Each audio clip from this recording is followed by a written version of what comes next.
Bom, bom dia, meu nome é Elaine.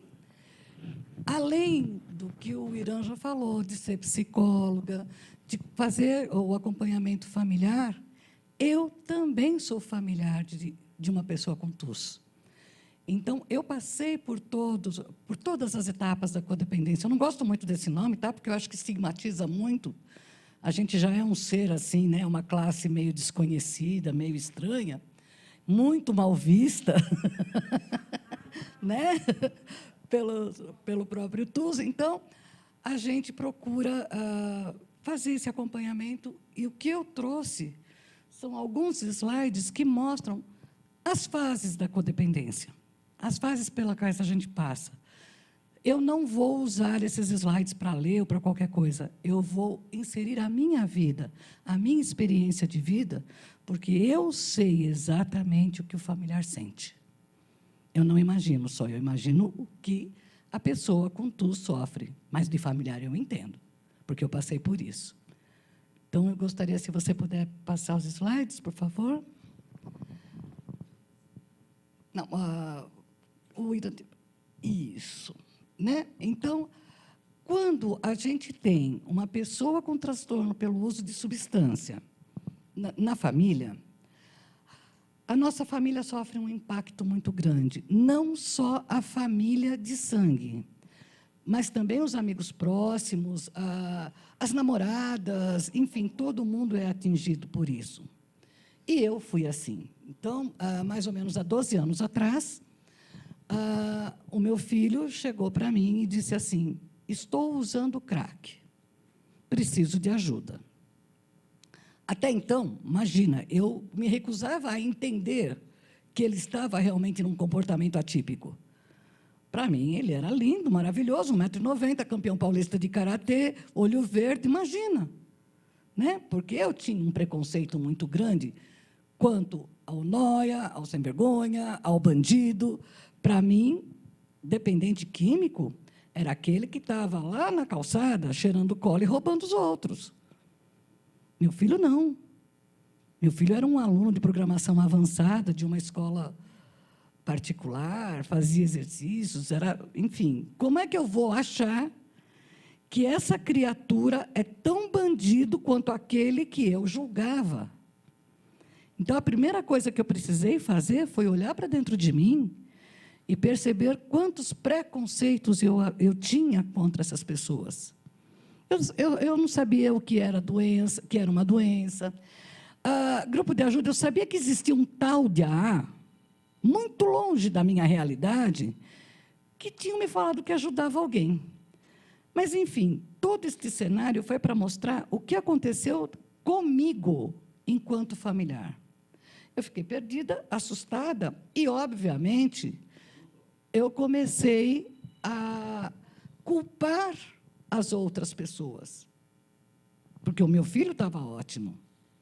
Então, era o amigo que foi a má influência, era o pai que era alcoólico e que tinha o avô que também era alcoólico, então a culpa era deles.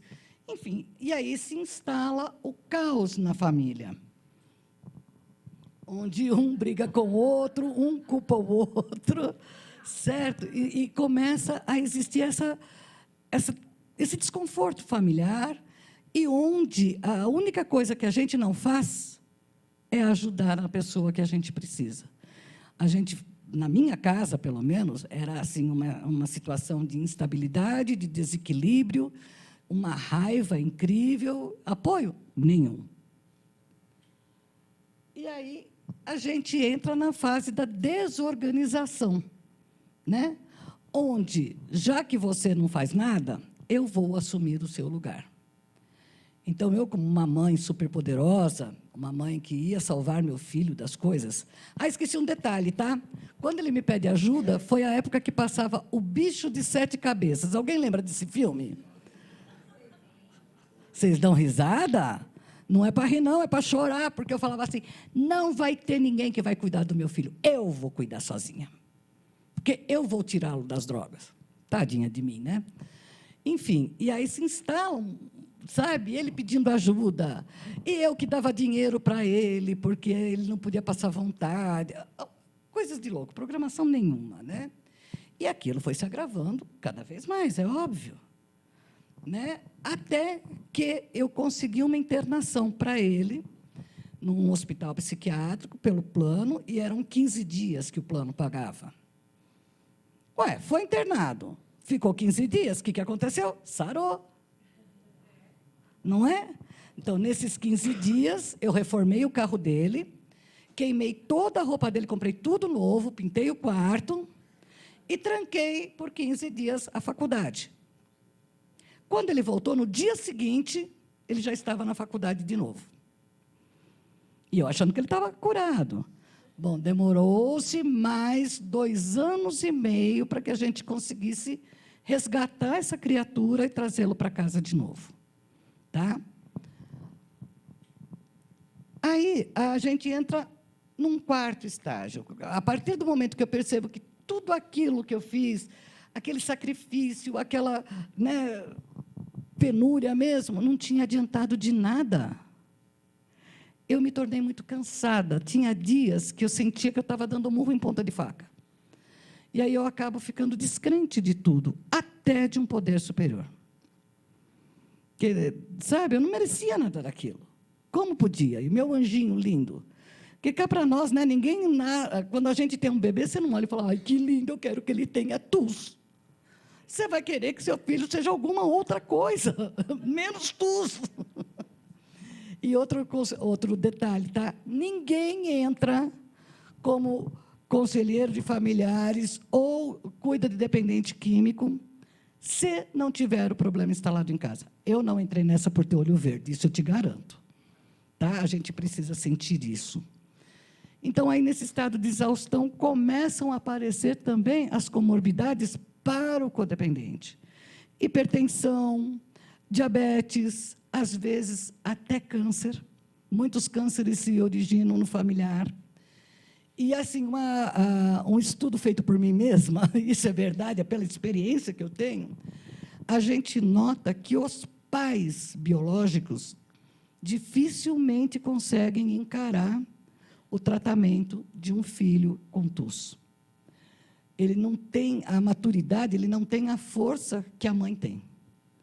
Eu vejo até hoje 90% dos casos, tá? Existem exceções, claro, mas são os segundos maridos que acolhem esse dependente. Mas o pai biológico é muito difícil, pelo envolvimento emocional, por toda a dificuldade que ele tem em encarar isso, ele realmente ele abandona o tratamento. Sobra, geralmente, para a mãe. Tá? Isso é o que eu te falei, não tem embasamento técnico nenhum. Isso é por experiência de estar há mais de 18 anos cuidando de familiares. Ok?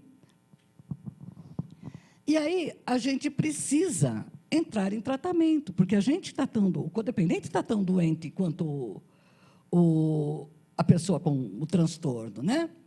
Existem algumas ferramentas que a gente pode usar.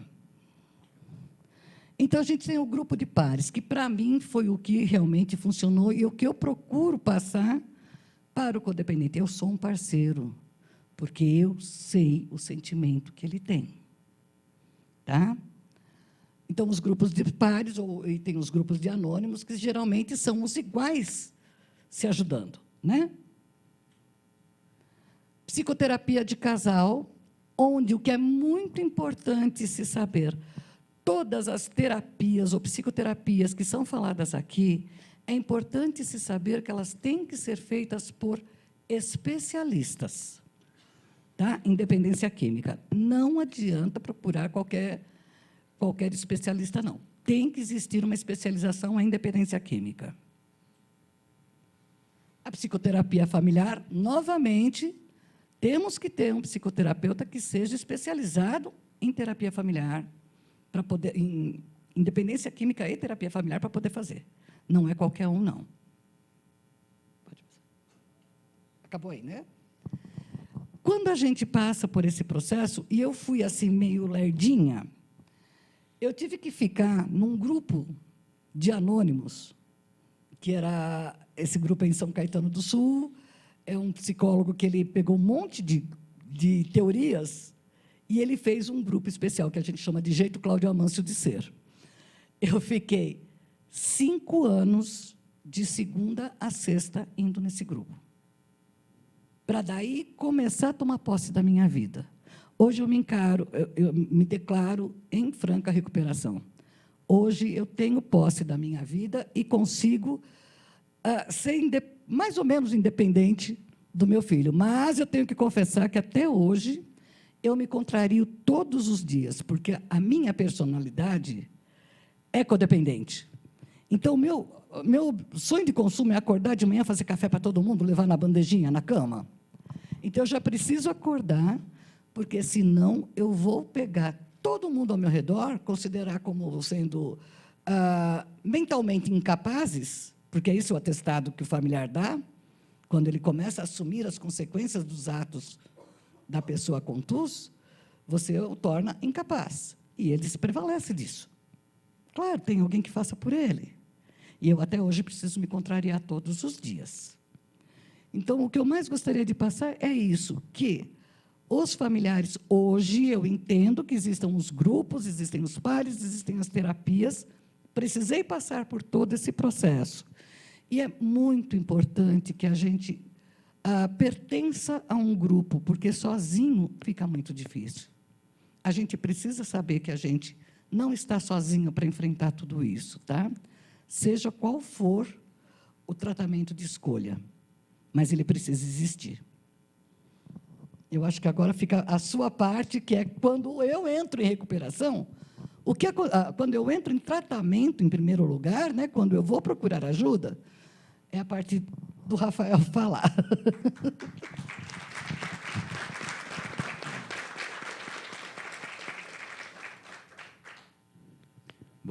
Bom dia, né? Bom dia a todos. Meu nome é Rafael, eu sou, antes de mais nada, também uma pessoa em recuperação. Sou psicólogo clínico hoje, atuo como psicólogo clínico e gerente de casos na Plena, residência terapêutica, da qual o Elias já fez uma abertura. Eu estou na área do tratamento para as dependências desde o ano de 2009, foi quando eu comecei a minha jornada profissional como conselheiro. Depois eu fui me informar mais, fui estudar, e aí atuei por muito tempo como técnico em dependência química, e desde 2020 que eu me formei em psicologia e tenho permanecido nessa área, né? E eu trouxe também alguns slides para falar um pouco do papel, do que acontece, de todas essas características, né, que a Elaine trouxe, que a Valéria trouxe também, o Dr. José Carlos falou a respeito das características da família, como é que ocorre esse acolhimento e essas orientações, né, no dia a dia, tá? No contexto de residência terapêutica. Eu tenho para mim que, assim, antes de mais nada, eu sou apaixonado pelo setting terapêutico, seja ele qual for, porque é o nosso paraíso no que diz respeito à observação, à manifestação do comportamento de qualquer que seja dos atores, seja da pessoa que está buscando ajuda, seja do familiar, seja da pessoa que está atuando como essa figura também do familiar, né? Então, pode passar, por favor, Gabriel. Então, falar um pouco desse acolhimento. Então, desde sempre, né, desde que eu que eu recebi a oportunidade de fazer parte de uma equipe multidisciplinar, então eu tive em vários locais, né, dentro dessa equipe. Então, eu fui, muitas vezes, a pessoa que recebia essa família, seja via telefone, seja visitando o espaço terapêutico para conhecer, tirar dúvidas. Também tive a oportunidade de conduzir alguns grupos terapêuticos. Trabalhei muito com o conteúdo, né, das famílias, da codependência, do amor exigente, com os pacientes, ajudando também os pacientes a entenderem como que iria ocorrer essa readaptação na família. E hoje também, né, num outro formato, né, num outro modelo de tratamento, sigo também acolhendo e orientando. Pode passar, Gabriel, por favor. Então, como já foi falado aqui algumas vezes, eu vim aqui na quinta, a avaliação inicial, né, que como é que fala? Protocolo, né, de todo profissional da saúde, seja ele em qual área, né? Então, independente se esse paciente está vindo na residência terapêutica, a gente tem essas vias de entrada, né? Então, muito embora ao longo, né, da história desse serviço, que tem o seu nascimento ali com o tratamento com os egressos de manicômios, né, de instituições psiquiátricas. Na área pública, a gente tem ali, né, junto com a reforma psiquiátrica, com a reforma sanitária, o nascimento, né, do serviço residencial terapêutico, que recebia esses egressos, né, de longos períodos, né, de pacientes, pessoas institucionalizadas, ou seja, internações de longos períodos, e essa mudança de paradigma, né, de tratar, de dar continuidade ao tratamento dessas pessoas em sociedade, não mais afastados dos grandes centros ou em hospitais psiquiátricos, é preciso entender essa via de chegada, né? Mas não é hoje, né, no nosso caso, não é a única via de entrada, né? Então, nós podemos também receber hoje pacientes que estão percebendo já um uso abusivo ou um uso nocivo, já essa desorganização que está acontecendo em outras áreas da vida, que não só a fisiológica, né, a compulsão e a obsessão, e não caracteriza, não configura, né, todos aqueles critérios para uma internação, e a residência também vai cumprir esse papel de ajudar a esse indivíduo a se reorganizar e permanecer com a sua vida com apoio, né? Então, essa avaliação social inicial, ela é imprescindível para entender em que momento que essa pessoa está, né? Como que foi, mesmo eu recebendo muitas vezes todo o histórico clínico, como que foi toda essa caminhada até chegar ao encaminhamento para a residência terapêutica, vou fazer uma revisão, vou entender como que tanto o paciente como o familiar vivenciou, né? Em que ponto que essa família está, no sentido não só de informação, né? Só informação, né, não é suficiente, né? Como que ela vivencia essa nova realidade, né? Então, desde sempre, né, as pessoas que estão aí no cenário há muito mais tempo já percebiam que essa mudança brusca, a internação, volta a viver em sociedade, era muito prejudicial, esse corte abrupto. Então, ficar lá na internação 4, 5, 6 meses e voltar para casa sem essa preparação, ainda que no final da internação faça ali alguns finais de semana, alguns dias de ressocialização com a família, se mostrou ineficiente, insuficiente, na verdade, e alguns números mostram isso, né, que antes dos 2 anos aí de sobriedade de recuperação, a gente tinha muitas recaídas, e é o período onde vão se apresentar outros tipos, né, de inabilidades, né? Nos grupos anônimos a gente fala, né, que só estar limpo é só estar limpo, né? Viver em recuperação é reaprender um jeito de funcionar no mundo, né? De dar um outro sentido. Então, eu vou fazer essa avaliação geral do momento do paciente, da família, e aí a gente começa a falar de projeto de vida, a desenhar junto com o indivíduo e, obviamente, o aspecto familiar, que é o ponto que a gente vai falar mais aqui, também faz parte, né? Tirar da idealização e trazer para a realidade, né? Desconstruir aquela coisa do, olha, agora vai, né? Mas como vai? Né? Por que vai? Para onde vai? Né? Ah, não, mas, por exemplo, né? quando chega nessa parte da família, que começam a se revelar essas outras dependências, né, que foram faladas aqui, a dependência emocional, a dependência financeira, né, de várias ordens, a dependência de tomada de decisão, esse contato, como que está. Então, dentro do projeto de vida, a gente vai entender isso, né, como estão esses anseios, esses desejos, qual que é a ideia que esse indivíduo faz de mudança de estilo de vida, né? Considerando também se essa internação cumpriu, de fato, o seu papel assim, de conscientização, né? Ou se foi um momento somente de desintoxicação, né? Então, é muito diverso, né? E também aquele que está no entra e sai de clínica, entra e sai de clínica, entra e sai de clínica, né?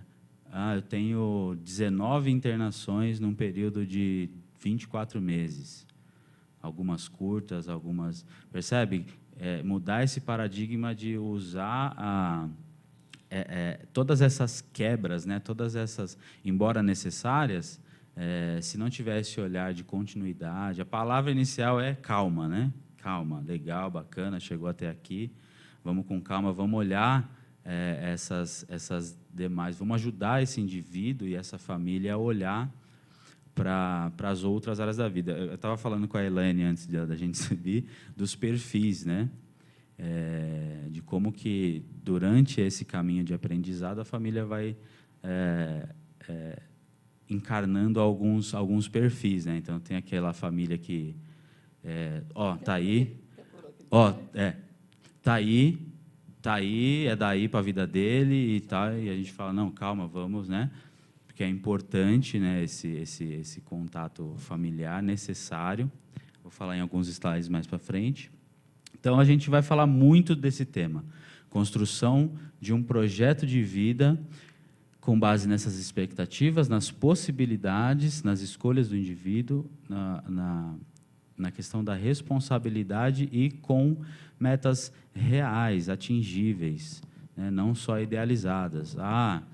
Me disseram que para ajudar ele a família, né? Me disseram que para ajudar ele, a família viu alguma palestra sobre neurociência, fez um recorte e falou assim: olha, falaram que era bom ele pular de paraquedas, andar de kart 3 vezes por semana, surfar.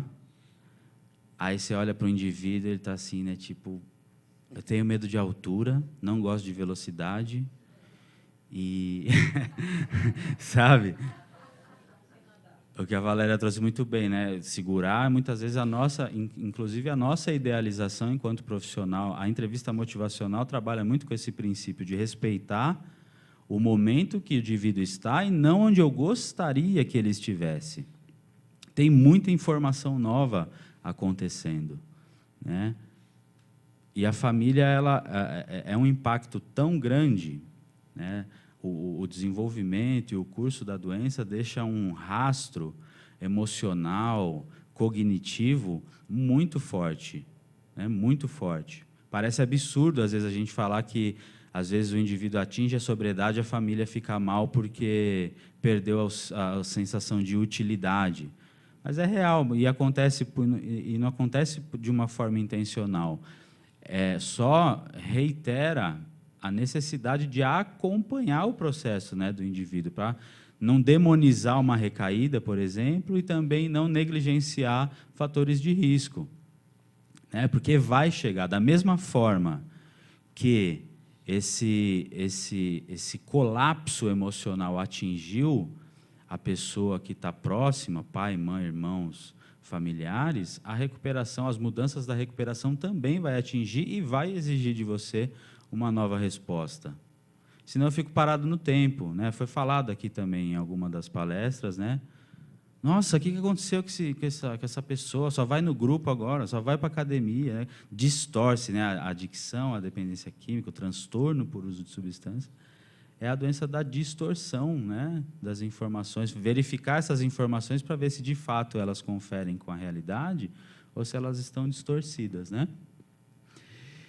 E aí cumprir o tratamento na residência terapêutica, cumprir essa mudança de paradigma aí do pós-tratamento, não, né, para a continuidade do tratamento.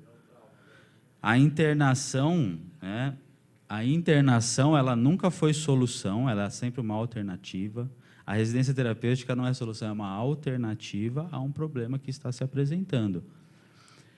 Então, dar continuidade implica a família também vir junto nessa nova fase. Eu vou explicar um pouco mais para frente. Então, a residência terapêutica tem essas características, né? Alcançar mudança no estilo de vida. Alcançar mudança no estilo de vida não é só ficar limpo, né? Como a gente fala. Trabalhar com metas atingíveis, como eu citei aqui, né? Muitas vezes fala-se de projeto de vida, né? Evoca um monte de coisas, né? De desejos, de reflexões e tal, e o nosso papel é falar assim, tá, mas vamos ver o que disso é mais próximo da sua realidade agora. Senão se torna um fator de risco, né? A meta mal trabalhada, ela gera mais frustração do que sentimento de realização, né? Então, a gente vai para e passo ali, dia a dia, todos os dias, acompanhando essa... Senão eu saio de um estado de letargia, de isolamento, e vou para a euforia muito rapidamente. Falando em rapidamente, vou pedir para você enxugar. ir passando as informações então, e as perguntas a gente vai fazer, infelizmente, depois. Há erros na programação, tá, Rafael? Peço desculpa a você, Elaine. Erros de tempo, gostaria de ter até de noite, porque aí a gente pode ir errando e acertando na mesma hora. Por favor. E aí, então, vamos lá rapidinho. Então, vai ocorrer, né, o fenômeno do estabelecer uma nova rede social de proteção ou resgatar, né, uma rede que foi desfacelada aí pelo transtorno por uso de substâncias. E a família é parte fundamental dessa rede. Pode passar, Gabriel. Então, aqui, rapidamente, né, a gente trabalha com o modelo que vocês já ouviram muito falar, que é o modelo biopsicossocial, que entende o indivíduo em sua integralidade, não só em áreas isoladas, certo? Então, a gente vai ver os aspectos médicos e psicológicos, os espirituais, os comunitários, os aspectos econômicos e financeiros, os aspectos profissionais dentro desse contexto. Vamos lá. Então, o nosso tema aqui, né, a família é onde o indivíduo aprende a se relacionar com o mundo, né? E muito embora comprometido, né, pelo uso, né, é o referencial, né, é o referencial de comportamento que esse indivíduo ainda vai trabalhar, né? O Shakespeare, no Menestrel, falava, né, a gente aprende que tem muito mais dos nossos pais, dos nossos cuidadores em nós, do que a gente pressupunha, né? E todas essas crenças, todas essas formas de visão de mundo vão aparecer também, né? Então, a gente vai olhar, a gente costuma dizer que a codependência, por ser uma extensão aí da dependência, ela vai levar consigo muitas das características, né? A resistência, a negação, a manipulação, a intelectualização, né? E os membros da família vão ser atingidos também por esses efeitos, né? A gente vê muito isso, por exemplo, quando a família, uma frase muito comum, né? Não, espera aí. Quem se lascou e foi ele. Eu dei tudo.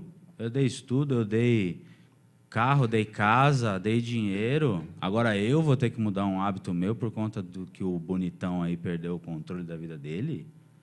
Como assim? Instalou-se a crise. Vamos lá. Então, essas são as características gerais assim, né, da família, né, dentre outras. Vamos lá, Gabriel. Então, quando eu recebo um familiar, eu parto dessa premissa, né, que existe, né, a crise, porque ninguém se prepara, né? Na verdade, a preparação é para outras situações, né? Todo mundo se prepara para um desenvolvimento saudável, trabalha, né, fielmente para um desenvolvimento saudável e tal, e quando entra essa informação, tem uma droga aí no nosso meio que está causando todo esse monte de alteração, né? instala-se a crise. Onde foi que eu errei? O que eu fiz de errado? O problema não é meu, o problema é do outro. Bota para fora de casa, acolhe. Um bate, o outro acolhe, né? Vira um pampeiro, né? O pai falou não, a mãe falou sim, o irmão falou talvez, e é um cenário ideal, né, para o agravamento, né, da adicção, que envolve a busca do prazer imediato. Então, se meu pai deu não, eu vou na minha mãe dar sim, e isso eu boto todo mundo em crise e continuo, né? Vira aquela salada. Eu sento do lado e fico vendo a zona ali. Exatamente. Então, a gente trabalha desde sempre essa disponibilidade de seus indivíduos aceitarem um processo de mudança, né? Que é muito legal quando ocorre, né? E aí a gente vai aprendendo a dosar. Tem famílias que chegam com muita informação, com muita atuação, e precisam aprender a dosar essa atuação. Aquela velha história da plantinha que, se eu regar demais, ela também morre, né? E dos efeitos colaterais da punição. Então, o nosso papel é dosar, é trabalhar com aquilo que cada um tem, como tem aquela família que está perdida, né, como a Elaine citou, sem saber o que é doença, não fala, quando ele vai lá fazer aquelas coisas. O que é fazer aquelas coisas? É roubar a televisão e ir para a biqueira fumar crack? Não fala isso, pelo amor de Deus. Qual é o momento emocional? Assim? Como aquela família que já está com raiva, já está participando com raiva, sabe? Olha, sei lá, aconteceu um fato aqui, tem que se lascar mesmo, né? Então, o nosso papel é esse, é entender como que está esse fenômeno, em que pé que está esse fenômeno, trabalhar muito preconceito, não se fala, né? Da mesma forma que fica aquela coisa do eu finjo que não uso, você finge que não vê, ninguém fala, né? Como é que está esse contrato relacional? Toda relação é um contrato. O que pode, o que não pode, até onde eu vou, até onde você vai, qual que é o meu papel, qual que é o seu. Está tudo desfacelado. E aí a gente, né, toma conhecimento de situações absurdas da pessoa com 40, 50, 45, 55, 60 anos, com a mãe ligando na clínica, meu filho tomou café hoje? Ele vestiu a blusinha? Isso é adoecimento, isso é sofrimento, isso é muito sofrido para todos, né? Então, o nosso papel é olhar isso com esse prisma. E aí, é um reaprendizado, né, de novas maneiras de viver, né? Não é uma exclusividade, uma necessidade somente da pessoa acometida pelo transtorno, mas sim de quem acompanha, né? E nós, como foi falado aqui, o cuidar de quem cuida é olhar também para isso. Ocorre esse fenômeno na equipe, né? Quando que a equipe fica codependente? Quando não consegue mais ser assertiva, quando tem medo de falar algumas coisas por medo da reação do paciente, quando se envolve na trama, né? E não é assim, né? Não é o modelo moral, é o modelo biopsicossocial, de que forma esse organismo está. Vou concluir. E assumir comportamentos positivos. No último slide aí, Gabriel, eu fiz uma exemplificação rápida do que o que se tornam, o que são comportamentos negativos que atrapalham o processo. A gente não está falando aqui de culpados, quem que é mais doente, quem que é menos doente. Então, a hipervigilância, né, como compensação de um sentimento de medo que se instala.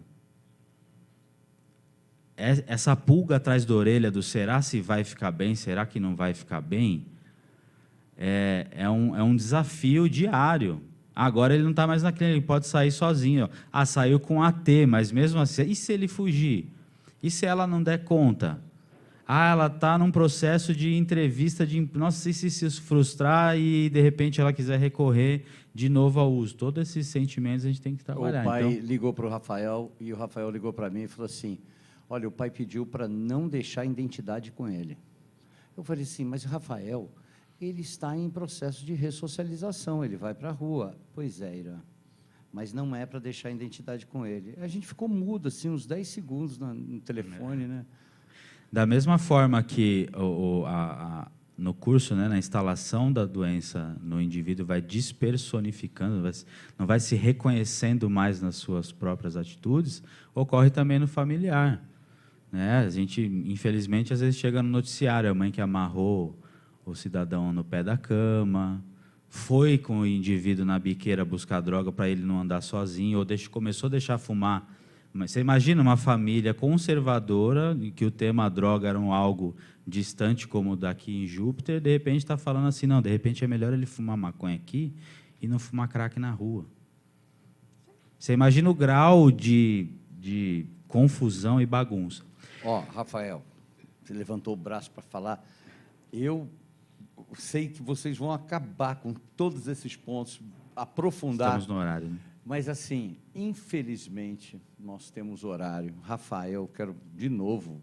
Eu já estou com moral de estar sentado aqui no espaço. Imagina, que isso, não tem espaço, não. O espaço é de todos aqui.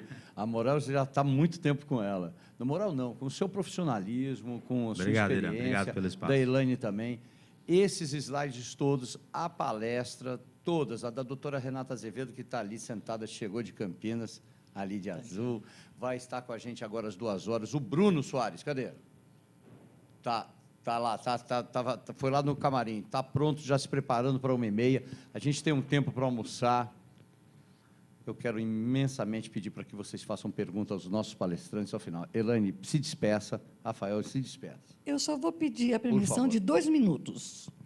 Depois de tudo isso falado, né, de famílias e de tudo, eu acho que a maioria sabe aqui que eu faço parte de um movimento chamado Faces e Vozes da Recuperação no Brasil. Que é a mesa que está lá fora, né? É a mesa que está lá fora. O Alexandre Araújo aqui, todos, Francisco. A gente trabalha com recuperação. E aí, nós começamos a pensar o seguinte, todo mundo trabalha familiar, a gente sabe que, num primeiro momento, a dinâmica é assim, família, TUS e droga. De repente, a pessoa que tem o transtorno pelo uso de substância para de usar droga, então você tem família, mas a pessoa com TUS em recuperação e a droga aqui embaixo. Porém, quando a pessoa que tem o transtorno pelo uso de substância entra em recuperação, ela começa a tomar posse da sua vida. Então, ela vai se tornar um cidadão que paga impostos, que constitui uma família, que arranja emprego. E aí, como é que fica esta pessoa que tem um transtorno pelo uso de substância em recuperação se tornar um familiar? Então, o grande projeto para 2023, que agora esse ano não dá mais, nós vamos, já está todo programadinho, né? Nós vamos fazer um curso, um grupo de pessoas que têm o transtorno pelo uso de substância em recuperação e que hoje em dia são familiares. Quais são os perrengues que ele tem como casal, né? Ou como a parentalidade? Como é que faz isso? Como é que é a casa dele? Então, esse é o nosso grande projeto para 2023. Eu gostaria de deixar isso aqui. Acompanhe Face Vozes. Francisco, é Face Vozes no Instagram? Da recuperação. Da recuperação. E aí vão ter todas as informações. Eu queria também falar do Face Vozes. Cláudia, deixa ele escutar. Se comporta. Ano que vem, em março, teremos o 3º simpósio do Faces e Vozes da Recuperação, com um tema ligado sobre o conceito de recuperação. Do mesmo jeito que a Valéria Rocha falou hoje, o doutor Zé Carlos, o quanto que a gente tem que estreitar os profissionais para todos poderem falar CAPES com programas do governo federal, também alguns conceitos. Tem o que a dona Jenny Reis falava, é um one voice, né? A gente foi para Minnesota, lá em Reis, cada um que eu perguntasse da equipe, ele respondia a mesma coisa. Todo mundo falava igual. Então, o Face Voz está promovendo, o Alexandre não me autorizou a falar isso, mas já estou falando para você não voltar atrás. Tem essa, né Francisco? Para não recuar. Vamos queimar o barco do Viking, né? Chega na Terra Nova, queima o barco para não voltar. Ano que vem tem, se Deus quiser, vai ser na Santa Casa, mas acompanhe a gente nas redes sociais, que a gente vai informando com a dona Elaine Camarini. Muito obrigado. Rafael, finaliza, por favor. Quero agradecer o espaço, Irã, e estar aqui com tantas pessoas que me sinto privilegiado de fazer parte dessa rede aí, pessoas muito importantes aí na minha caminhada e hoje na minha vida profissional. Agradecer a Plena também pelo espaço. Quem tiver curiosidade, a gente está ali no Tatuapé, passar para tomar um café, né, Elias? Obrigado a todos aí pelos ouvidos. Quero agradecer, Rafael, a sua presença, Elaine, Elias está sempre aqui apoiando, a Sandra da Oasis também nos apoia o tempo todo, Faces e Vozes, quando eu chamei, falei, vamos, Ira, eu não tem nada, eu falei, então venham, já tem tudo, venham vocês. E também o Novo Mundo, a todo mundo. E mais uma vez, obrigado por toda essa estrutura e o silêncio de vocês. Bom almoço, 1h30 na Alameda Santa.